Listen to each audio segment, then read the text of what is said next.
მოგესალმებით და დაგისვათ კითხვას. ბუნებრივია ამერიკის პრეზიდენტის გზავნთან დაკავშირებით წერილი, რომელიც გამოუცხადა ქართულ კოლეგას მიხეილ ყაველაშვილს.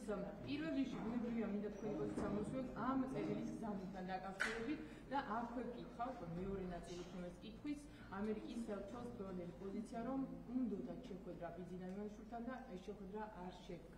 ორივე ნაწილი.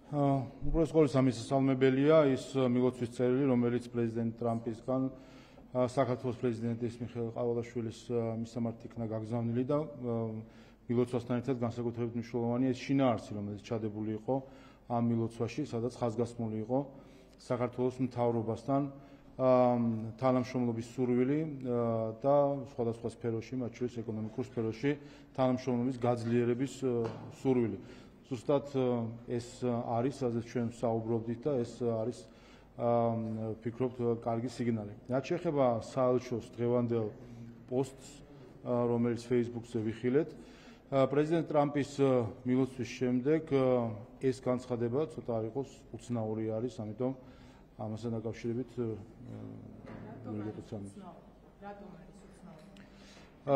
ის რომ თვითონ როგორც საუბრობენ რამდენიმე დღის წინამდელ ამბავი, მაინც და მაინც პრეზიდენტის ტრამპის უშუალო მილოცვის შემდეგ მეორე დღეს ასე ვთქვათ ამას გამოეხმაურენ, უბრალოდ ამ საკითხს მოაყოლეს ეს განცხადება.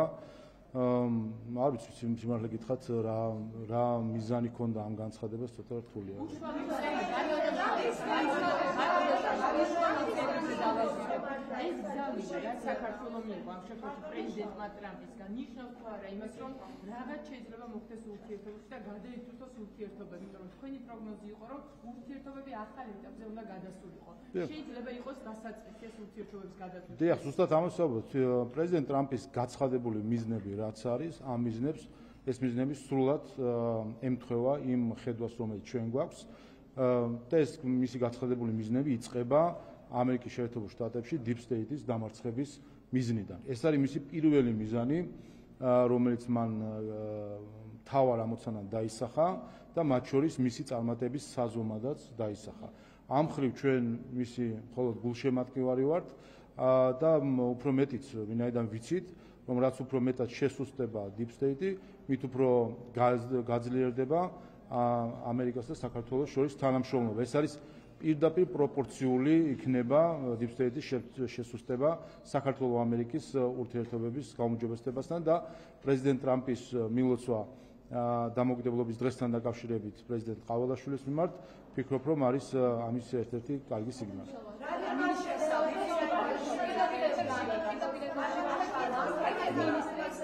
პირდაპირ ეთერშია. ჩავთეთ ეს პირდაპირ ეთერში და გიპასუხოთ პირდაპირ.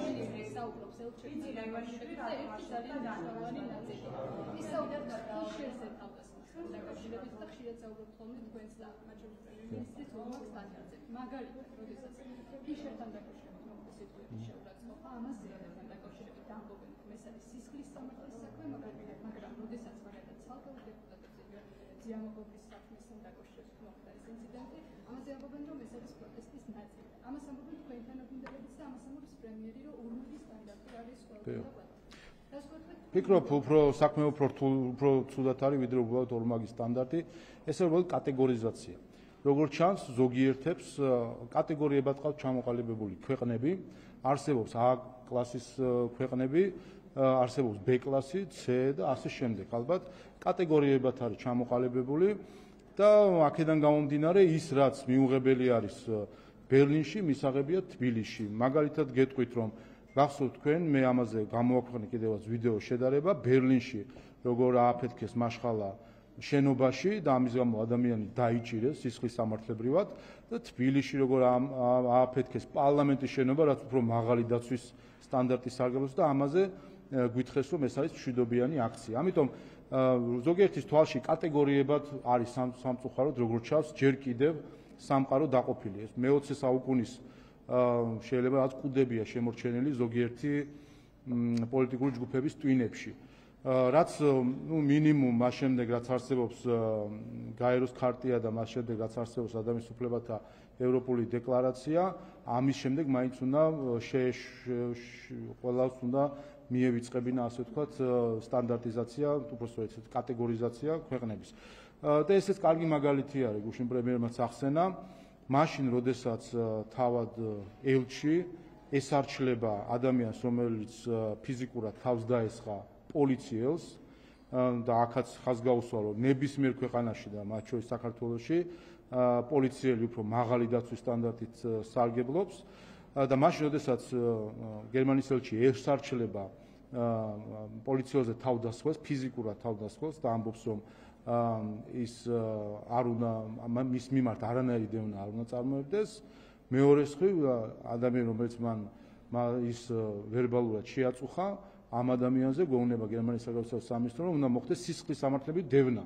სისხლის სამართლებით დევნა. შეგახსენებთ, რომ ამასე ჩვენთან როცა ვსაუბრობთ იმაზე, რომ დაიგმოს, ამას არც გმობენ საელჩოები, მათ მიერ დაფინანსებული ადამიანების სიტყვიერ თავდასხმას დეპუტატებზე არ გმობს არც ერთი საელჩო თუ დონორი.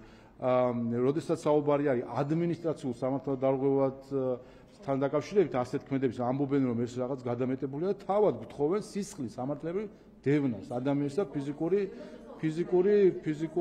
ხო და ამიტომ სწორი ყოფილა, ხო? ამიტომ ხო და საქმე იმაშია, რომ ის კი არა ჯერ-ერთი ის ადამიანი გამოკითხული იყო, ხო იცით? ერთი და მეორე ასე ხوار შეიძლება. როდესაც თან მთელი ცინიზმი ამ ისტორიის იმაშია, რომ თავად ელჩი ჩავიდა ბათუმში, იმისთვის რომ გამოსარჩლოდა პოლიციელზე თავდასხმელ ადამიანს და ეთქვა, რომ პოლიციელზე თავდასხმელ ადამიანი არ უნდა დაისაჯოს. და ამ დროს იმ ბათუმში ამ საქმისთვის ჩასულ ელჩი ვერბალურად რომ შეაწუხეს, ამაზე ითხოვს სისხლის სამართლებით დევნას. უბრალოდ აქ ხო ჩანს ფარისევლობა მთელი ამ პროცესისა. არა, რეაგირება. უყურეთ, სახელმწიფო რეაგირებს ყველა საკითხზე. რეაგირებს და მათ შორის ეს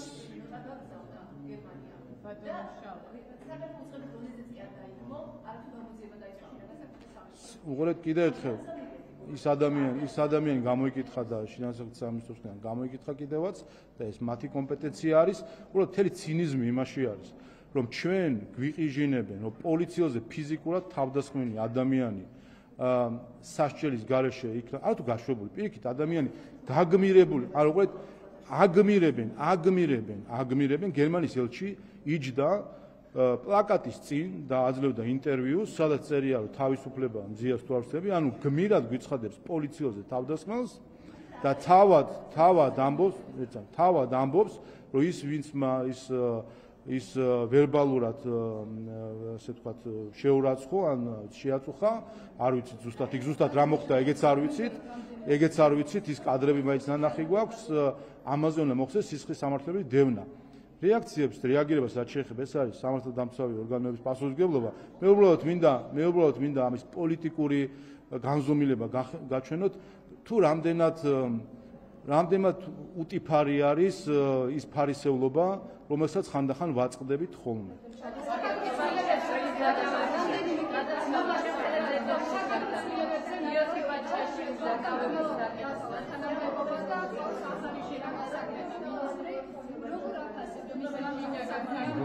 რას ქვია, როგორ? რას ქვია, რეაგირება არ არის თქვენ არის? ის ადამიანი პოლიცია, როგორი გათხრათ, პოლიციაში მიიღო და გამოკითხეს. ის დანარჩენს შეაფასებს პოლიცია და შინაგანების სამინისტრო და პროკურატურა შეაფასებს, რეაგირება ყველაფერზე იყო საქმე რაშია, იცით? გერმანიის მთავრობის, ევროკავშირის, სხვადასხვა მთავრობების დაფინანსებული ადამიანები, როგორც სიტყვიერად თავს ესხმიან პარლამენტის წევრებს, ისე ფიზიკურადაც ძალადობენ მოქალაქეებზე და 9 აპრილს ჩვენ ვნახეთ, როდესაც მათივე თვალწინ, დონორების და ელჩების თვალწინ, მათივე დაფინანსებულ ორგანიზაციებმა მოაწყეს ძალადობის აქტი 9 აპრილს მემორიალთან. და ამაზე არა თუ რეაგირება ქონიათ, დაფინანსება შეუცირეს, რაღაცა შენიშნოს, ერთი სიტყვა არ თქვეს, ამის დაგმომის რომ ემიჯნებიან ამ ყველაფერს. ამიტომ ეს არის, რომ საქართველოს და საქართველოს ხელისუფლება მოქმედებს საერთო სტანდარტით ყველას მიმართ, უცხოეთიდან ხედავთ ჩვენ კატეგორიზაციას და ის რაც როგორც ჩანს ამ შემთხვევაშიც სხვადასხვა კატეგორიების შორის ყოფს. საპატრიარქოსთან დაკავშირებით გეკითხებოდით ახალი შინაგან საქმეთა მინისტრი და ნახეთ რომ ვახტანგ გომალაურმა მიიღო თანამდებობის დატოვების გადაწყვეტილება. მის საქმიანობას როგორ აფასებთ და ახალი მინისტრისგან მან თავად გააკეთა განცხადებაც და განმარტებაც ამასთან დაკავშირებით. ვახტანგ გომელაური გახდათ ყველაზე ხანგრძლივი მინისტრი ერთ-ერთი, როგორც ხვდები, თუ ყველაზე ხანგრძლივი მინისტრი არა საქართველოს მთავრობის კაბინეტში, ქართული ოცნების მთავრობის კაბინეტში.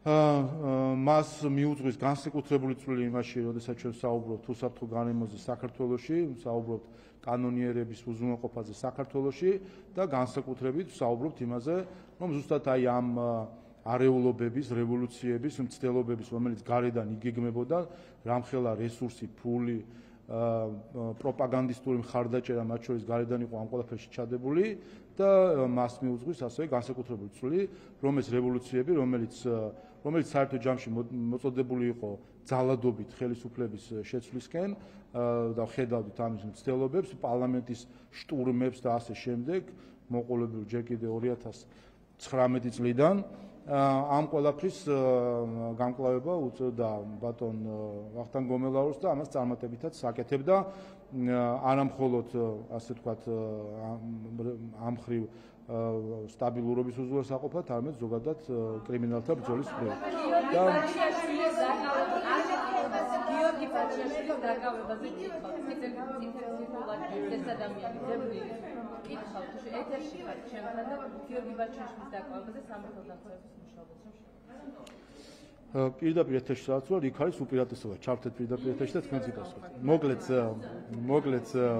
მოკლედ რაც შეეხება ბაჩაშვილის დაკავებას, ეს რა თქმა უნდა მნიშვნელოვანი ფაქტია. ამ ადამიანი, რომელსაც 11 წელი ჰქონდა მისჯილი საქართველოს მართლმსაჯულების მხრიდან და ის რომ მისი დაკავება მოხდა საქართველოს უსაფრთხოების სამსახურის მხრიდან, აჩვენებს კიდევ ერთხელ, რომ საქართველოში სამართლებრივი სახელმწიფო არის მყარად დამკვიდრებული. ის რომ არავის არ ექნება შესაძლებლობა რომ გაექცეს მართლმსაჯულებას და ამ ხრივაც არის მნიშვნელოვანი, რომ ყველა მიცოდეს, რომ საქართველოს და ქართულ მართლმსაჯულებას ვერ გაიქცევიან და ყველას მოუწევს პასუხისგება საქართველოს სასამართლოს წინაშე და შესაბამისი სასჯელის მოხდა. ყველამ ნახა, რომ ისე ჩატარდა ეს ღონისძიება, რომ ერთი თვის ღერიც კი არ ჩამოვარდნია ამ ადამიანს, ამიტომ განსაკუთრებული მადლობა მინდა გადაუხადო სახელმწიფო უსაფრთხოების სამსახურს, მის ხელმძღვანელს და იმ დანაყოფებს, რომელიც ამ ოპერაციაში იყვნენ ჩართული, კიდევ ერთხელ ერთი ღერიც არ ჩამოვარდა, ისე აიყვანეს ადამიანი და დღეს არის ციხეში და იხდის თავის კანონიერ სასჯელს.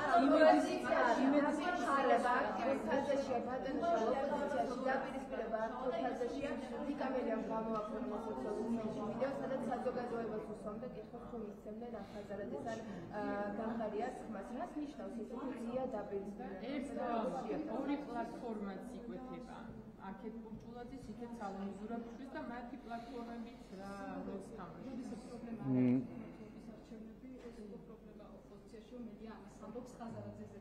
საერთო ჯამში პრობლემა, მთავარი პრობლემა რაც აქვს ოპოზიციას, არის ის, რომ ისინი არ არიან საკუთარი ნებით მოქმედი ჯგუფები, არიან გარედან კარნახით, ნახეთ 26 მაისს აღლომი როგორ ჩააბარეს ლიტველ დეპუტატს გორბაჩოვის ყოფილ თანამებრძოლს, იქადნებოდნენ რომ უნდა თავად ჩაებარებინათ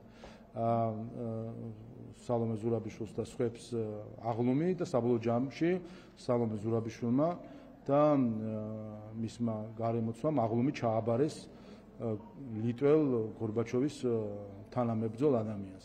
ესეც აჩვენებს საერთო ჯამში იმ მონურ ფსიქოლოგიას, რომელიც ჩამოყალიბებული აქვს რადიკალურ ოპოზიციას. ერთადერთი რაც მათ ამოქმედებს არის გარედან მისული მითითებები და ამიტომაც არის რომ ოდესაც საკუთარი ნებით ადამიანი არ მოქმედებს, ამ დროს ერევათ ყველაფერი. ხედავთ რომ ვეღარ იმ მდგომარეობაში მიიყვანეს რომ ყველა მათი ნაბიჯი შეცდომა არის, მათ ვიღაცამ შეაგულიანა რომ არჩევნების შემდეგ თუ დაიწყებდნენ რადიკალიზაციას, უზრუნველყოფდნენ რომ მათ ისინი ხელისუფლებაში მოსულიყვნენ უკანონო გზებით და დემოკრატიის გვერდისავლით, ჩაუფლავდათ ეს რევოლუცია კიდევ ერთხელ და დარჩნენ ახლა ასე მანდატების გარეშე იმ სიტყვებით, რომელიც მათ ნათქვამი აქვთ ყველას აბსოლუტურად, რომ ადგილობრივ თვითმმართველობის არჩევნებში მონაწილეობას არ მიიღებენ და ახლა ყველა რიგრიგობით ლაგდებიან და ემზადებიან ადგილობრივ თვითმმართველობის არჩევნებში. აი ეს არის საცოდავი ბედი მოღალატისა. აი ეს არის, ოდესაც ადამიანი და რა თქვინა ისტორიაში ბევრი ასე ვთქვათ ძებნა და როდესაც ალბათ ისტორიას როცა სხვადასხვა ისტორიას ვკითხულობთ ვეცნობით და გვისწავლია მოღალატებზე ვსაუბრობთ, გვიკვირდა ალბათ ხო რა ამოძრავებს ადამიანს რომ საკუთარი სამშობლოს წინაშე წავიდეს. აი შეხედეთ რა ამოძრავებთ ამ ადამიანებს, მელიებს და გვარამიებს და გახარიებს და ხაზარაძეებს, რა ამოძრავებთ რომ საკუთარ სამშობლოს ღალატობენ და გორბაჩოვის თანამებრძოლ ლიტველ დეპუტატზე ცვლიან თავისი ქვეყნის ინტერესებს. აი ეს არის ხო რაღაც გვინდა 100, 200 და 500 წლის უკან წასვლას ჩვენ თვალწინ პირდაპირ ეთერში სოციალური მედიით ხდება ეს ყველაფერი და რაც თავარი ეს ყველაფერი დარჩება ისტორიაში. ბევრი მოღალატე ისტორიულ წაიშალა, იმიტომ რომ მატიანემ შეიძლება ყველაფერი არ აღწერა, იმიტომ რომ რა თქმა უნდა სამარცხვინო ფურცლები არის ეს ქართული ისტორიისთვის, როცა ჩვენს წიაღში მოღალატეები არსებობენ, მაგრამ ეს ხო აღარ წაიშლება. ეს ხომ დარჩება მომავალ თაობებს, რათა ჩახედავენ ყოველჯერს და როგორც სააკაშვილის მოღვაწეობა სამარცხვინო დარჩა და შავლაკად ჩვენს ისტორიაში და ასეც იქნება ისტორიაში, როცა ვისწავლით, რომ ეს იყო დიქტატურის ადამიანის ღირსების შემლახველი, უცხოზე გაყიდული ხელისუფლება, ასევე სამარცხვინო დარჩებიან ეს ადამიანები ისტორიაში. ასე რომ ეხლა უბრალოდ საკუთარ ასე ვთქვათ ამ მოღალატეობრივ ასე ვთქვათ მოღალატეობრივ ობელისკს ასე ვთქვათ კიდევ უფრო ამყრივებენ და ამყარებენ. ო, კოგალმი. ესური პლატფორმა როგორი არის? ანუ რა ალტერნატივა არის, რა გაერთიანება არის? აი, მე მგონი ნახეთ, მე მგონი ხო ყოველჯერზე წმუნდებიან, ხომ, რასაც ცდილობენ. აი ხო 26 მაისისთვის დაანონსეს, რომ ჩამოდის ევროპარლამენტის დესანტი, დაანონსეს, რომ უნდა არიონ სიტუაცია. ნახეთ, განცხადებები უცხოეთიდან, რომელიც რა თქმა უნდა ამის შემადგენელი ნაწილი იყო.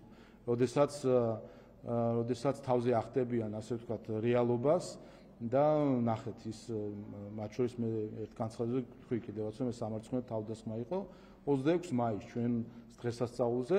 ეს ყველაფერი იყო პროპაგანდისტული შემზადება იმ დღისთვის, რომ რაღაც მომხდარიყო. ნახეთ რა იყო, რამდენიმე ასეული ადამიანი, რომელიც ვიხილეთ იმ დღეს და ქალბატონი სალომეს არეული საუბარი, რომელიც საბოლოო ჯამში თავადაც არ მოეწონათ. ასეთია კიდე ერთხელ ღალატის გზა. ღალატის ადამიანს ზნეობრივად, მორალურად, ადამიანურად ანგრევს. და როდესაც ღალატის გზაზე დგას ადამიანი, ის ინგრევა, მისი პიროვნება იშლება საბოლოო ჯამში და ამიტომ არის ამასაც ხედავთ. აი ამ არეულ საუბარსაც, ამ ჩამოუყალიბებლობას, ამ გეგმა არა აქვსაც ის არის. ღალატის გეგმა როგორ შეიძლება არსებობდეს? ღალატი არის სხვისი კარნახით მოქმედება. რა თქმა უნდა, მათ გეგმა არ აქვს, იმიტომ რომ სხვის გეგმებზე არიან დამოკიდებული. ერთად ვენის კონვენციაზე ისაუბრა გუშინ პრემიერ-მინისტრმა ირაკლი ყურბახიძემ ჩვენს ეთერში და ის ამბობს, რომ რამდენიმე ელჩი მათ შორის ევროკავშირის, გერმანიის და ყოფილი ელჩი ამერიკის არღვევენ ვენის კონვენციას. რაში გამოიხატება, როცა ამბობთ, რომ ვენის კონვენცია ირღვევა? სხვა კითხვა იყო სალომე, თუ ნებართ რომ ჭირდება სხვა გერმანიის დიპლომატიური ურთიერთობის შესახებ ვენის კონვენციის 51 მუხლის პირველი პუნქტი ადგენს, რომ დიპლომატებს არ აქვთ უფლება ჩაერიონ ადგილობრივ საკითხებში. ეს მათ შორის გულისხმობს ალბათ თანხმდებით იმაზე, რომ არჩევნებში ჩარის უფლება მაგალითად არ აქვთ. საარჩევნო კამპანიაში ჩარის უფლება არ აქვთ. კონსტიტუციურ პროცესში ჩარევის უფლება არ აქვთ. შეგახსენებთ მაგალითებს ევროკავშირის ელჩის ქცევიდან. შეგახსენებთ, რომ მან თქვა, რომ როდესაც ჩვენ მქონდა იმპიჩმენტის პროცედურა ქალბატონი სალომეს წინააღმდეგ, რომელზეც საკონსტიტუციო სასამართლომ დაადგინა, რომ მან დაარღვია კონსტიტუცია, ევროკავშირის ელჩი გამოვიდა და თქვა, რომ იმპიჩმენტის ქალბატონი სალომეს იმპიჩმენტი რაღაც ეწინააღმდეგება რაღაც ევროპულ მისწრაფებებს. რაც აბსოლუტურად ზოგადად აბსურდი არის, როგორ შეიძლება კონსტიტუციის დაცვა ეწინააღმდეგოს ევროკავშირისკენ სწრაფვას, გამოდის რომ მაშინ ევროპა არა კონსტიტუციის დაცვა, არამედ კონსტიტუციის დარღვევა და თვითნებობა არის. ამიტომ რა თქმა უნდა ის ჩაერია საქართველოს პარლამენტის კონსტიტუციურ უფლებამოსილებაში, რომ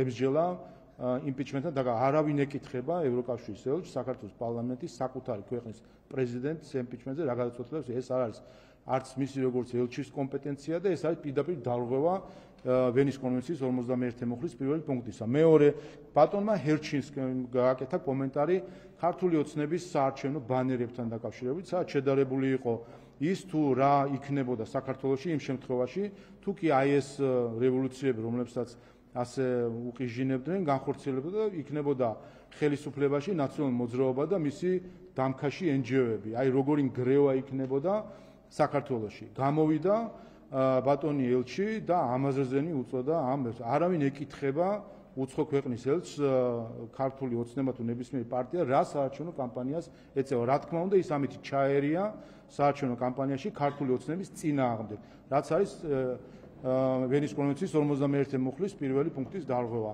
ასევე შეგახსენებთ, რომ ბატონი ელჩი არჩევნებამდე რამდენიმე დღით ადრე გამოდიოდა და მოუწოდებდა, რომ ამბობდა, რომ საქართველოს ხელისუფლებამ დააცილა ქვეყანა ევროკავშირს, შეაფერხა, შეაჩერა თუ რამე ასე შემდეგ და ახლა უნდა მოსახლეობა მიიღოს გადაწყვეტილება არჩევნებზე ამასთან დაკავშირებით. რა თქმა უნდა, ამით ის პირდაპირ მიუთითებდა, რომ ქართული ოცნების წინააღმდეგ მიეცაცხლა და ეს იყო დარღვევა ვენის კონვენციის 51 მუხლის პირველი პუნქტის. ამიტომ სამი ფაქტი გითხარით, რომელთაც მათ არათ უბრალოდ შემოერღვა, ვერ გაითვალისწინა, დაუდევრად თუ გაუფრთხილებლობით მოვიდა, განზრახ და უხეშად დაარღვია საქართველოს კონსტიტუციის 51 მუხლის პირველი პუნქტი.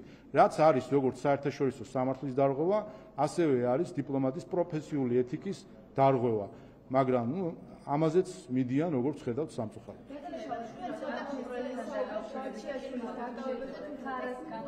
აი ეგეთ გადავალ და მე გადავ. აი ვიპასუხებ და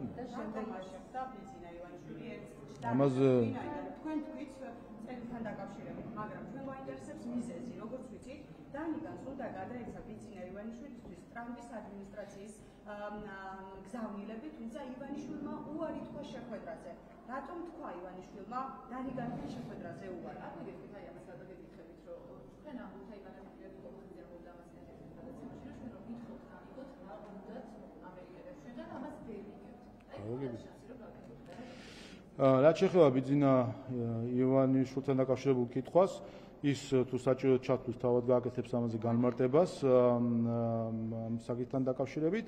თუ კი ქალბატონ ელჩს სურს რაიმე გზავნილის გადაცემა, მას შევახსენებ, ის აკრედიტებული არის საქართველოს საგარეო საქმეთა სამინისტროსთან და საგარეო საქმეთა მინისტრი არის მისი უშუალო, ასე ვთქვათ, პარტნიორი საკომუნიკაციოდ, ასევე პრემიერ-მინისტრსაც არაერთხელ განუცხადებია და სხვა დროსაც ჩვენ რა თქმა უნდა ელჩებთან ურთიერთობას არადროს მოვლიდები ვართ. ამიტომ თუ რაიმე სურვილი აქვს თუ რაიმე გადასცეს, საგარეო საქმეთა მინისტრი, პრემიერ-მინისტრი არიან და შეუძლია არის საკომუნიკაციო არის საგარეო საქმეთა მინისტრი ან პრემიერ-მინისტრი, ეგრე ბიძინა ივანიშვილის თანამდებობა საერთოდ გონიათ სოფლიოში არ არსებობს საპატიო თავმჯდომარის თანამდებობა. მაშინ ვინ არის ამერიკის შეერთებული შტატების ხელისუფლებაში ისეთი, ვინც შეიძლება იყოს ბიძინა ივანიშვილის საკომუნიკაციო, ესე რომ ვთქვათ, ადამიანი და ვისაც შეიძლება ივანიშვილი შეხვდეს. ზოგადად უყურეთ ის რომ პრემიერ-მინისტრმა ღია წერილი მისწერა პრეზიდენტ ტრამპს, ის რომ საქართველოს პარლამენტმა მიიღო განცხადება კონგრესის გადაწყვეტილებასთან დაკავშირებით, ეს აჩვენებს ჩვენს ღიაობას და მზაობას საჯაროდ ვისაუბროთ იმაზე, თუ როგორ ხედავთ ჩვენ ქართულ-ამერიკულ ურთიერთობებს და ამაზე გვითქვამ ჩვენ კიდევაც, რომ ბაიდენის ადმინისტრაციამ ფაქტობრივად დააზიანა საკუთარი და მისი ელჩის ხელით დააზიანეს ურთიერთობები და ჩვენ არაერთხელ გვითქვამს, რომ ვართ მზად ამისთვის, ასე რომ თუ კი არის სურვილი, ჩვენში გულისხმობ მე საქართველოს სახელმწიფოს და აქედან გამომდინარე თუ კი საქართველოს და ამერიკის შეერთებულ შტატებთან შტატებს შორის ურთიერთობებზე საუბარი. კიდევ ერთხელ საქართველოს ამერიკის შეერთებულ შტატების ელჩს შეუძლია საგარეო საქმეთა მინისტრის მეშვეობით თუ პრემიერ-მინისტრთან შეხვედრით ეს გადასცეს. არც არის, როცა უყურეთ რაც კი ბატონო საკუთარ პოზიციაზე და დიდი არის განცხადება და მთავარ პასუხს არის გადავიდეთ խոսებს. ისამით რომ მაშინ როდესაც პირადი შანტაჟი არის მის მიმართ ელჩთან დაკავშირებით შეხვედრა და სახელმწიფო საქმეებზე საუბარი არასწორად მიმაჩნია ასე დროს აუცილებლად მექნება კომპლექსი რომ გადაწყვეტილება სახელმწიფო საკითხებთან დაკავშირებით ჩემი ინტერესების საპირწონედ ვიღებ რაც ჩემთვის პრინციპულად მიუღებელი არის. ის რომ გაუგებარი არის ელჩის განცხადება. კი ეს შეგახსენებს რომ ზუსტად იდენტური განცხადება იყო მათ შორის როდესაც ელჩი დეგნანი ცდილობდა თავის დროზე შეხვედრას. ჩვენ თანმიმდევრული ვართ ჩვენს მიდგომებში და რაც თავარია ჩვენ კეთილსინდისიერები და ღია ვართ პარტნიორობაში. ეს ჩვენ ვაჩვენეთ წლების განმავლობაში და არ დავიღელებით ამის ხსენების და შეხსენებით. ბოლო 13 წლის განმავლობაში ამერიკის შეერთებულ შტატებზე საქართველოს ხელისუფლების, ქართული ოცნების ხელისუფლების გავსად ერთგული პარტნიორი რეგიონში ნაკლებად თუ ეყოლებოდა.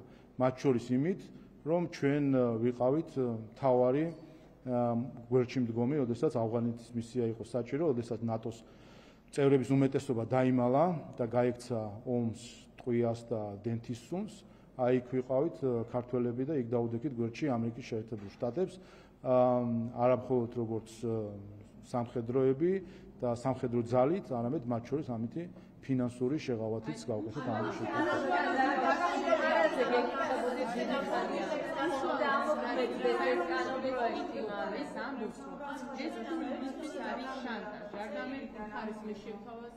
ეს ფული ჩემთვის მნიშვნელოვანი არის მითხრათ რასაც მინდა დავხარჯო, ოღონდ თავი არის შანტაჟის ეს არის თუ არა შანტაჟი, როგორ თავად უწოდებს. კიდევ ერთხელ ეს არის ის რაც არაერთხელ თქმულა ბატონი ბიძინა ივანიშვილის მხრიდანაც საჯაროდ მათ შორის ეს პოზიცია იცის როგორც ჩვენმა მოსახლეობამ, ისე იციან ჩვენმა პარტნიორებმა და ის რომ ამ პოზიციას თავის დროზე ასე ვთქვათ ყური არ უგდო ბაიდენის ადმინისტრაციამ, ეს თავისთავად ცუდი იყო ამ მხრივ.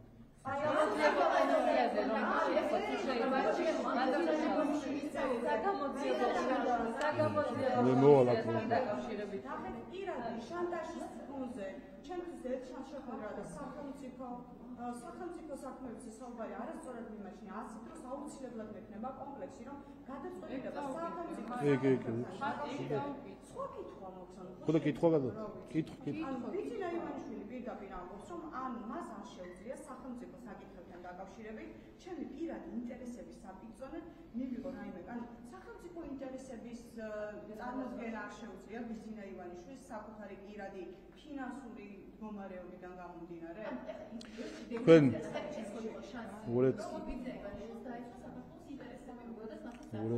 ან თუკი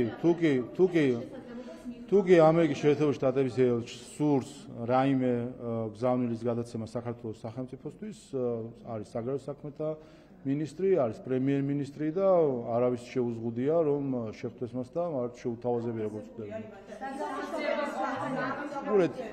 უყურეთ, აი ხო ხედავთ რომ ეს საკითხი მე მგონი 2022 წლიდან ამ პოზიციას ისმენთ და ხო ხედავთ რომ ყოველ ჯერზე აღმოჩნდით ჩვენ და ბიძინა ივანიშვილი მართალი. ხო ყოველ ჯერზე ასე ხდება.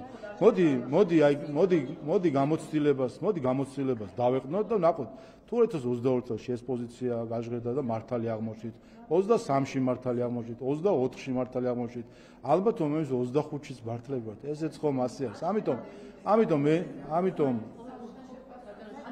ის სხვა საკითხები. ვიცით რომ ის შეხვედრა მე არ შეგვიძლია. სწორედ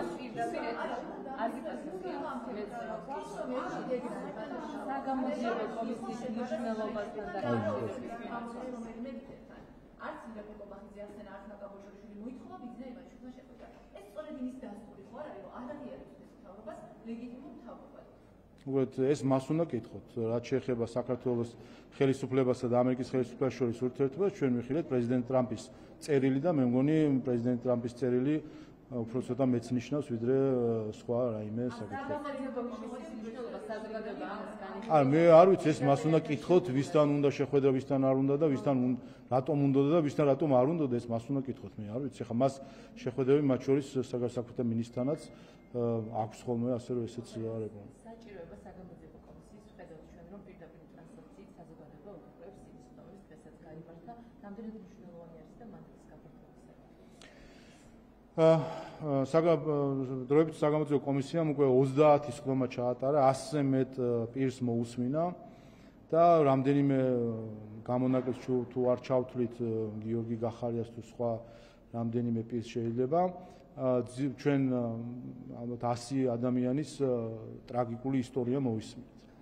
აი ეს იყო ის რეჟიმი, რომელიც 2012 წლამდე ჩახუტებული ყავდა ევროკავშირსაც. შეგახსენებთ, რომ ამ რეჟიმის წარმომადგენლებს მისცა უვიზო მიმოსვლა 2010 წელს, რეჟიმის, რომელიც აწამებდა ხალხს ციხეებში, ბიზნეს არ ეკეტებდა და სხვა რაც ასე ვთქვათ ამ რეჟიმის დამახასიათებელი იყო, აი ამ რეჟიმის ელიტას მისცა უვიზო მიმოსვლა, ხოლო ქართველი ხალხი დაგტოვა სავიზო რეჟიმში და მხოლოდ ქართულმა ოცნებამ შეძლო, რომ შემდეგ 2014 წელს ხელმოწერით და 2017 წელს უკვე იმპლემენტაციით ყოფილიყო ჩვეულებრივი მოქალაქეებისათვის უვიზო რეჟიმი. აი ამ რეჟიმს, აი 100 ტრაგედია მოისმინეთ და ამ 100 ტრაგედიას ალბათ ერთგულში უშვებენ დღესაც და მეორე ერთში უშვებენ, მეორედან გამოუშვებენ ხოლმე ამ ტრაგედიებს, რასაც ისმენენ და ასევე ყავდათ. შეგახსენებთ, რომ აი დღესაც აქ არის თუ არ ვცდები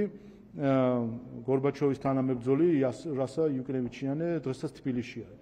შეგახსენებთ, რომ ზუსტად იმ დროს, როდესაც აწამებდნენ პატიმრებს და ბიზნესი რეკეტი მინდიოდა 2008-9 წლებში ქალბატონი იუკნევიჩიანი იყო ლიტვის მთავრობის წევრი. ხოლო მთავრობის ხელმძღვანელი იყო ბატონი კუბილიუსი.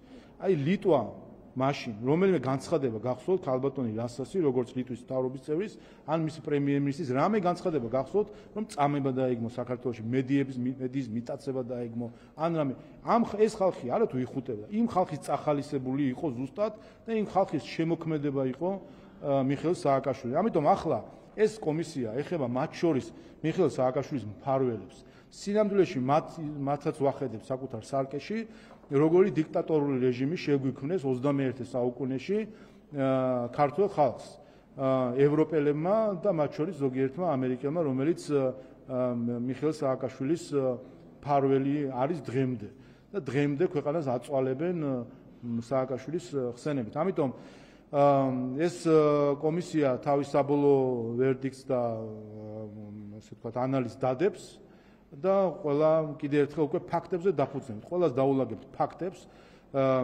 ევროპარლამენტსაც, ევროკომისიასაც და სხვებს, ვინც სააკაშვილის მფარველობდნენ, ყველას დაულაგებთ ფაქტებს, თუ რასთან ქონდათ საქმე, როგორ ხუჭავდნენ თვალს დიქტატორზე, როგორ ხუჭავდნენ თვალს მწამებელზე, როგორ ხუჭავდნენ თავს რეკეტიორზე და დღეს როგორ ბედავენ საერთოდ რომ ესარჩლებიან ასეთი კრიმინალის ჩამდენ ადამიანებს.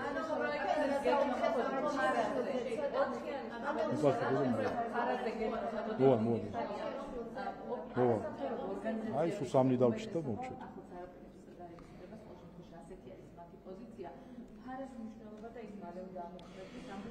ხო, მნიშვნელოვანი ტესტი იქნება. პირველ ივნისიდან შედის ამერიკული კანონი ძალაში და ნახოთ ამერიკულ სტანდარტს მაინც თუ დაიცავს NGO სექტორი და მათი დონორები.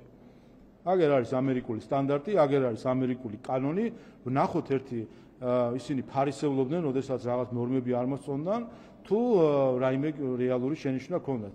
პირდაპირ ერთ-ერთში გადმოღებული კანონი, რომელიც მოქმედებს ტრამპის ამერიკაში, ახლა თქვან, ან არ მოსწონთ ტრამპის ამერიკა, ან არ მოსწონთ ამერიკული კანონები, ან არ მოსწონთ ამერიკული სტანდარტები და მაშინ ჩვენ რას გვეჩვენებთ, წავიდნენ და იციან სადაც არის საელჩო და იქ გააპროტესტონ, ან დაემორჩილონ ამ კანონს. ერთი და მეორე გამზომილება აქვს ამ კანონს, ეს არის დონორები, რომლებიც აგულიანებენ თავის NGO-ებს, რომ არ დაემორჩილონ კანონს. ესეც არის დარღვევა ზოგიერთი ელჩი მათ შორის, რომელიც აგულიანებს NGO-ებს, რომ არ დაემორჩილონ კანონს და ისინი დაეხმარებიან ყველანაირად, რომ შემდეგ რაღაცა თუ იყო ამაზე რეაქციები ატეხონ მე სკანდალი და ვაი ვიში. აი ამ დონორებს და ამ ელჩებს ვეთქვი, რომ 51 მუხლის პირველი პუნქტი ასევე გულისხმობს მისი პირველი წინადადება, რომ დიპლომატებმა პატივი უნდა სცენ ადგილსამყოფელი ქვეყნის კანონმდებლობას. ყველა, ვინც ეუბნება დღეს NGO-ებს არ დაემორჩილო კანონს, ყველა ეს ადამიანი არღვევს ვენის კონვენციის 51 მუხლს და არღვევს თავის დიპლომატიური ქცევის სტანდარტსაც ასევე. ასე რომ ყველას მინდა რომ აქედანვე მოუწოდო, რომ არ უარყონ ამერიკული სტანდარტი და არის აგერ ამერიკული სტანდარტი და ვნახავთ ახლა საერთო ჯამში სინამდვილეში რაღაც სტანდარტების საკითხი ქონდა თუ მათ სურთ რომ ფარულად იმოქმედონ და სამწუხაროდ დღესაც ხედავთ NGO-ებს და დონორებს რომლებიც აგრძელებენ ფარულ საქმიანობას. სხვათა და აქ კიდევ ერთხელ ერთ რამეს ვიტყვი. აი ეხლაც ხო იყო შანსი თავის დროზე, როდესაც ჩვენ დავიწყეთ პირველად ინიცირება კანონის. მანამდე მე საუბარი მქონდა ელჩებთან, დონორებთან, რომ პროაქტიულად თავად შეექმნათ ისეთი პროცედურა, რომლითაც ქართველ ხალხს გამჭვირვალედ ეტყოდნენ, რა ფული შემოდის და რაში იხარჯება. თავად გაეკეთებინათ, თუ არ უნდათ რომ სახელმწიფოსგან იყოს ეს რეგლამენტირებული. არ გააკეთეს. ერთხელ, ორჯერ, 17-ჯერ არ გააკეთეს. აი ეხლაც ხო შეეძლოთ. აი თავად თუ არაფერი დასამალი არ აქვს. თავად ხო შეეძლოთ გაესაჯერებინათ საკუთარ ფინანსებს მალავენ. ევროკავშირის საელჩოც მალავს, სხვა საელჩოებიც მალავენ. საფრანგეთის საელჩომ ნაციონალ მოძრაობის ლიდერებს მისცა ფული, ნაციონალ მოძრაობის ლიდერებს და აქ ჩვენ თვალში ნაცავს გვაყრის, რომ ტურისტული მარშრუტები უნდა დახაზოსო. ამ ფულის აღებიდან ზუსტად 2 კვირაში ამ ორგანიზაციამ გააკეთა ექსტრემისტული განცხადება, რომ პარლამენტს არ ვაღიარებთო. აი ამაში გამოდის რომ ან საფრანგეთის საელჩო უნდა გაემიჯნოს ახლა სოვლაბის ამ ექსტრემისტულ განცხადებას, ან გამოვა რომ ეს საფრანგეთის საელჩოს დაფინანსება მიდის ექსტრემიზმში. ეს არის ორი ვარიანტია, სხვა ვარიანტები არ არსებობს და ეს დუმილი დამალვა, გაუმჭვირვალობა, რასაც ირჩენენ ზოგიერთი საელჩოები, ეს გაუმჭვირვალობა, რომ პრობლემაა ევროპაში, ეს ნახეთ მათ შორის ევროკავშირის აუდიტის დასმაში, რომელსაც ამხილა, რომ ევროპული გრანტები იხარჯება გაუმჭვირვალედ და იხარჯება ისევე როგორც ამერიკულები იხარჯებოდა. და დღეს ამას საერთოდ არ იმჩნევს ევროკავშირის ელჩი, მიუხედავად მრავალი მიმართვისა, ის რომ ამდენი თაღლითობა იქნა მხილებული, დაიხურა ორგანიზაციები, ევროკავშირის აუდიტმა დაადგინა, რომ ევროკავშირის ფული იხარჯება არამიზნობრივად, ევროკავშირის ელჩის რეაგირება არის ნული. რაც აჩვენებს მხოლოდ ერთ რამეს, რომ არ არის არანაირი მზაობა, რომ ის ფარული სქემები, რომელიც არსებობს საქართველოში, გახდეს გამჭვირვალე.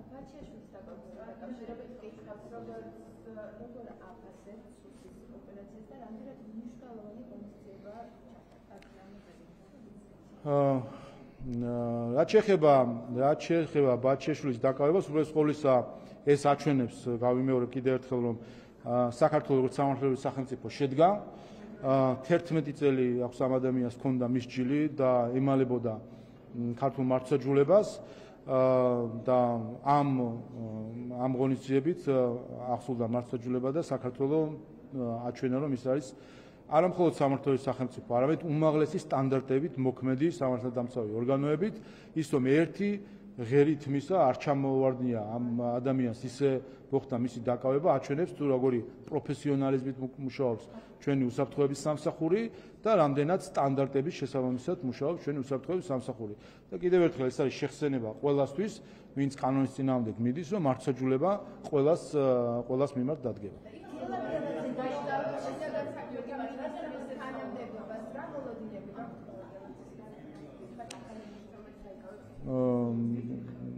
უბრალოდ ყოველისა, რა თქმა უნდა, წარმატებას უსურვებ, გახლავთ გამოცილი ადამიანი, რომელიც იცით რომ ბოლო პერიოდში მინისტრის მოადგილებისთან სახელმწიფო უსაფრთხოების სამსახურის ხელმძღვანელის მოადგილის თანამდებობაზე მუშაობდა, ასე რომ ამ ხრივ ამ მიმართულებითაც მას მნიშვნელოვანი გამოცდილება აქვს და ზუსტად ამ გამოცდილებაზე დაყრდნობით დარწმუნებული ვარ, რომ იქნება წარმატებული შინაგან საქმეთა მინისტრი და უსურვებ ამ ხრივ საუკეთესო შედეგებს.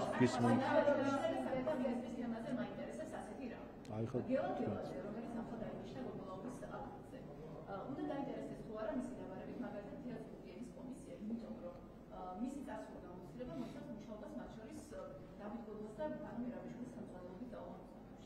ეს არის კომისიის საკითხი, არ ვიცი რა მხრივ შეიძლება კონდეს მას შემხებულობა კომისიისთვის საინტერესო საკითხებთან დაკავშირებით, ასევე ეს კომისიის სამშობლო საკითხები. ვიცი ხომ იმ კომისიაზე გია ვოლსკიც იყო მისული, სხვა დეპუტატებიც იყვნენ მისულები, რა ვიცი, რამე საინტერესოა. რას უნდა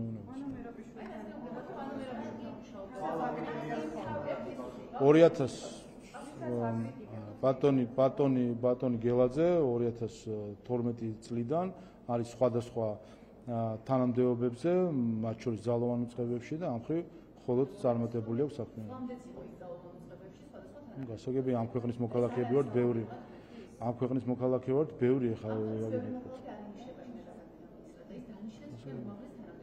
კი ბატონო, იმიტომ რომ რა თქმა უნდა, იმიტომ რომ მისი ბიოგრაფია, მისი წარსული, მათ შორის მისი პროფესიულ საქმიანობასთან დაკავშირებული ყველა დეტალი არანაირ ეჭვს არ იწვევს და აქედან გამომდინარე ის რაც ვთქვი. მათ შორის აცხადებდა, რომ 11 ნაცი 11 წლებაშიო და რატომ ის არასდროს ყოფილა პარტიული და კიდევ ერთხელ სხვადასხვა საჯარო სამსახურში ბევრი ადამიანი, რამდენიმე ათასობით ადამიანი მუშაობს საჯარო სამსახურში, მუშაობდა მათ შორის დღემდე მუშაობს ადამიანები, რომლებიც ათწლეულებია საჯარო სამსახურში არიან. აქ მნიშვნელოვანი არის ინდივიდუალურად ყველა ადამიანის კეთილსინდისიერება და პროფესიონალიზმი და ამ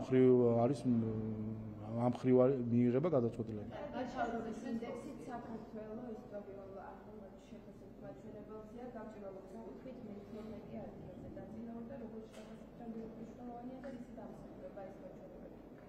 არ ვიცი, იმედი მაქვს ევროკავშირის ელჩი შეაფასებს რაიმენაირად, რა ვქნათ, ვის დაუჯეროთ იმ ცილის წამებას, რომელიც საქართველოს მიმართ მოდის სხვადასხვა დიპლომატის თუ პოლიტიკოსის მხრიდან, რომელიც უბრალოდ რა გითხრათ, ჩამოყალიბდნენ სტაჟიან ცილის მწამებლად საქართველოს წინააღმდეგ, მათ დაუჯეროთ და რომელიც ხილებული იყვნენ რამდენჯერმე სტრასბურგის სასამართლოს მიერ თუ დაუჯეროთ ობიექტურ შეფასებებს.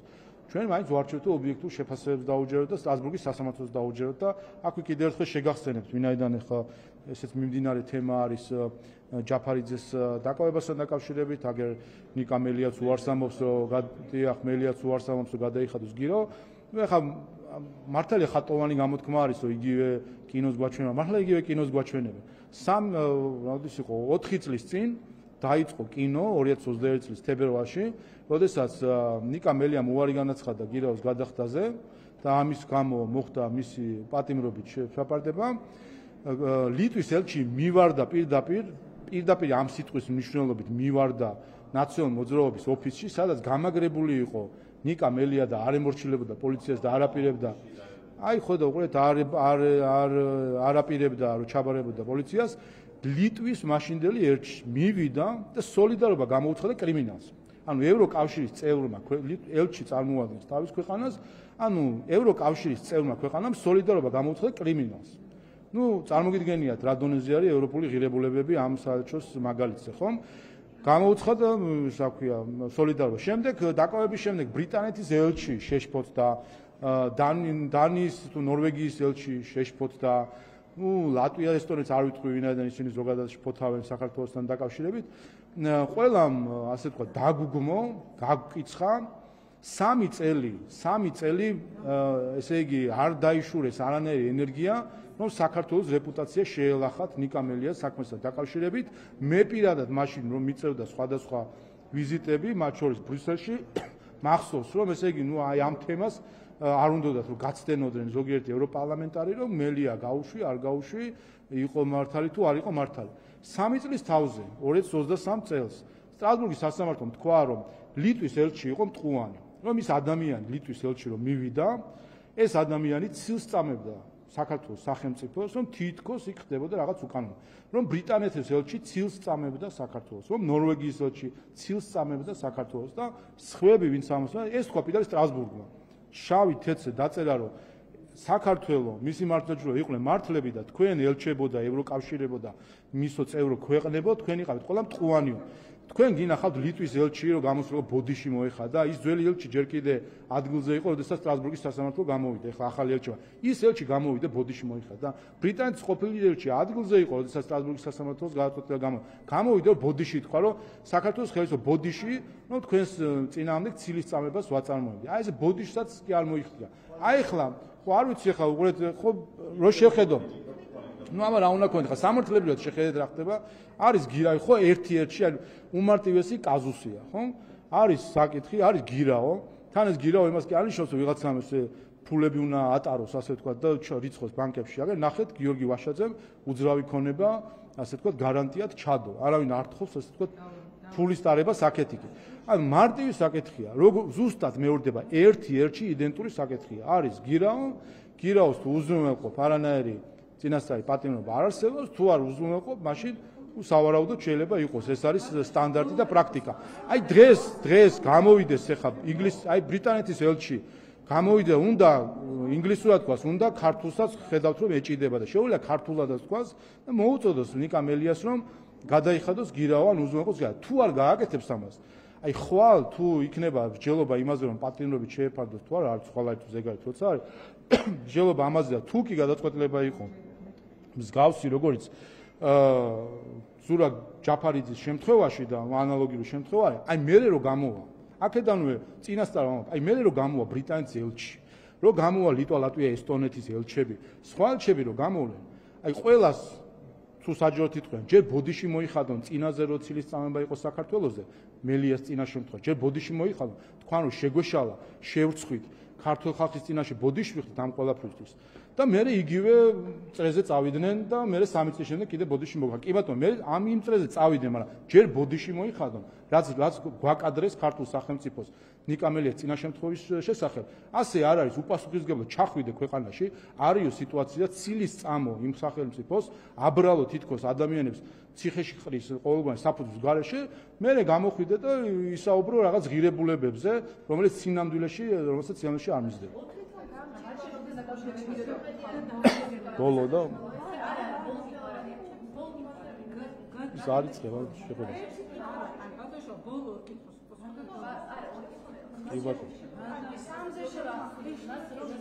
აი აქამდე ხო უპასუხები არა სუსის განცხო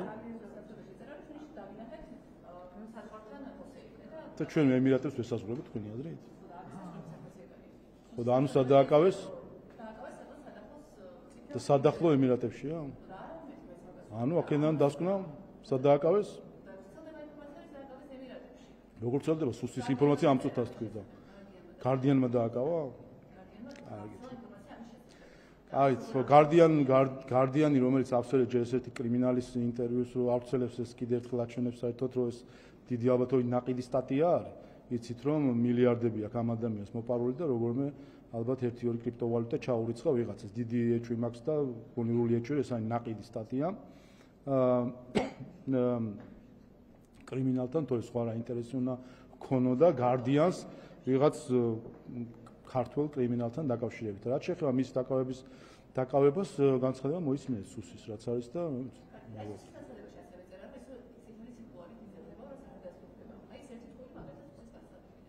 არ ვიცი მე რითი იძებნება ვიცი რომ ადამიანს მისჯილებ 11 წელი ჩემი როგორ არის მე საერთოდ სასამართლოში არ ყოფილვარ ქართული სახელმწიფოს მიერ აქვს მისჯილი თქვენ შეიძლება სააკაშვილის 11 წელიც არ გჯერათ მაგრამ ნუ ამასობაში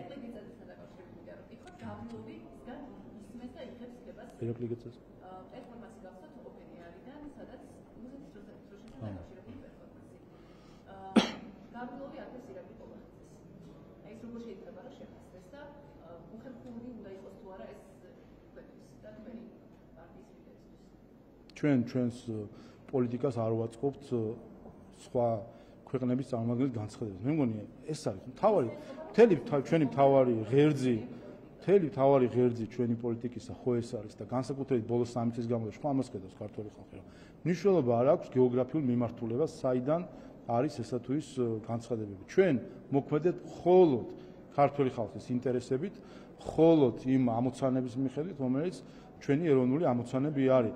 ზოგი კარგ სიტყვის, ზოგი ცუდ სიტყვის, ეხა ვინც რა სიტყვის, ეხა იმის მიხედვით ყავი ვიცი. ბატონო შავა, ევროპარლამენტარებთან დაკავშირებით მინდა რომ ვთქვათ, უმცირესი შეფასებები გააკეთეს ამ ადამიანებმა სამდღიანი ვიზიტის შემდეგ ჩვენს ქვეყანაში და პირდაპირ თქვეს, რომ საქართველოს ამჟამინდელი მთავრობა არ აღიარებენ თქვენს ჩატარებულ არჩევნებს და ასევე ამბობენ, რომ ქართული ოცნება რუსეთისგან დავალებებით იღებს დავალებას, რომ deep state-ზე ისაუბროთ, რომ რუსეთის დავალება არის ისაუბროთ deep state-ის თეორიებზე, რომ ეს მათი თქმით არის ბავშვური ზღაპრები მხოლოდ და მეტი არაფერი და გააგრძელებენ, როდესაც დაბრუნდებიან ევროპარლამენტში ზეწოლას ქართულ ოცნებაზე.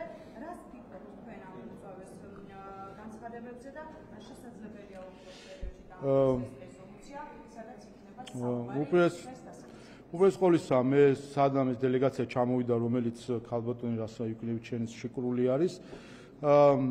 თქვი კიდევაც რომ მე იმედი მქონდა, რომ პირველი რასაც გააკეთებდა ქალბატონი რასა იუკნევიჩენი, როდესაც ფეხს დაადგავდა ქართულ მიწაზე, ბოდიშს მოუხდიდა ქართულ ხალხს მისი ფაშისტური განცხადებების გამო. მე როგორც ხვდები ყოველ შემთხვევაში არ რჩება გამოჩა, მას ბოდიში არ მოუხდია ქართული ხალხისთვის მისი ფაშისტური განცხადებების გამო. რაც მე მაფიქრებინებს, რომ ეს განცხადებები სადაც ის ამბობდა, რომ ხალხი არის დამნაშავე, სადაც ის ამბობდა, რომ ინფექცია არის ოცნება და ეს უნდა მოვიცილოთ, ეხლა ინფექციებს და დამნაშავე ხალხს როგორ ეპყრობოდნენ ისტორიის სხვადასხვა მონაკვეთში, ეს ძალიან კარგად ვიცით და ამიტომაც ეს რა თქმა უნდა ფაშისტური განცხადებები იყო და ვინაიდან მან ბოდიში არ მოიხადა, ეს მე მაფიქრებინებს, რომ ეს არ იყო წაცდენა ან დაუდევარი განცხადება, არამედ ეს იყო განზრახვა, რომელსაც ის იზიარებს. აქედან გამომდინარე, ადამიანი, რომელიც აკეთებს განზრახ ფაშისტურ განცხადებებს, არის ფაშისტი.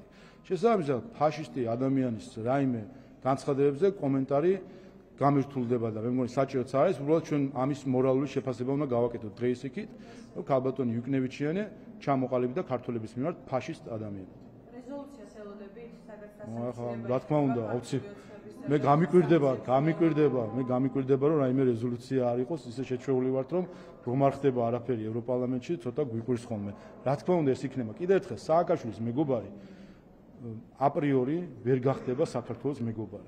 აი ეს არის მოცემულობა, რომელსაც არაფერი ეშველება ამ ხრივ. ამიტომ კიდევ ერთხელ, როცა ადამიანებს აქვს ფაშისტური განცხადებები ქართული ხალხის მიმართ, ბოდიშს არ იხდიან ამაზე, რა თქმა უნდა, ეგ რა უნდა გქონდეს, კარგი მოლოდინი არაფერი არ გვექნება. ასევე ვკითხოთ ინდექსზე ცოტა. ისაუბრეთ, მაგრამ თვითონ იმდენად მნიშვნელოვანია გავჩენებელი, რომ ქართლის სამშობლოების კუთხით მე-12 არქიტექტურაზე. ხო, როდესაც საქართველოს არის სოფლიოში მე-12 ადგილზე გამჭვირვალებაზე, მე მგონი სიაში ჩახედვაც არ არის საჭირო, რომ მივხვდეთ, რომ ევროკავშირის ნახევარზე მეტი არის საქართველოს უკან. ასე რომ მე მგონი ამაზე კომენტარი უნდა გააკეთოს ევროკავშირის ელჩმა, როგორ ხდება ეს, რომ საქართველოს, რომელსაც ესე იგი მოლაპარაკების გახსნაც არ უნდათ რომ აღირსონ, როგორ უსწრებს ყველანაირად ამ ევროკავშირის წევრ ქვეყნებს. აღარ ვსაუბრობთ ხო კანდიდატ ქვეყნებს. ამიტომ ეს კიდევ ერთხელ აჩვენებს, რომ თუ რა არის ფაქტი და რა არის აღქმები და კიდევ ერთხელ აჩვენებს, რომ სამწუხაროდ დღეს არის ღირებულებითი კრიზისი იმ პოლიტიკურ ჯგუფებში, რომლებიც ცდილობენ საქართველოს მიმართებით ითამაშონ მასწავლებლის როლი, მაშინ, როდესაც თავად ჩონჩხები ყავთ კარადაში. ასე რომ მნიშვნელოვანია ამ ხრივაც ვიცოდეთ და ქართულმა ხალხმა იცოდეს, რომ ჩვენ არავისგან თითის დასაქმნელი არ გვაქვს. ჩვენ ვართ სახელმწიფო, რომელმაც შეძლო თავისი სტრუქტურების და ინსტიტუტების ისე მოწყობა, რომ ყოველგვარი რაღაც მილიარდიანი ფონდების გარეშე, რომლითაც ახლა უნდათ რომ მოხიბლონ სხვადასხვა ქვეყანა, ყოველგვარი ამ მილიარდიანი ფონდების გარეშე ჩვენი ძალით და არავინ არ მოიტყოს თავი, რომ აქ ახლა ხელით გვატარებდნენ და ასე შევძელით ჩვენ ამ ინსტიტუტების აშენება, ჩვენ ქართველმა ხალხმა, ჩვენი ძალით და ბოლო 12 წელი დაუღალავი შრომით შევძელით, რომ ჩვენი ქვეყანა იქნება ეს გამჭვირვალობა, იქნება ეს კორუფციის წინააღმდეგ ბრძოლა, იქნება ეს სხვა მაჩვენებლები ეკონომიკური თავისუფლების ვუსწრებთ ყველა კანდიდატ ქვეყანას და ევროპულ წესად იქცეს ხო ხედავთ ხო და ვუსწრებთ ასევე ევროკავშირის ბევრ წევრ ქვეყანას.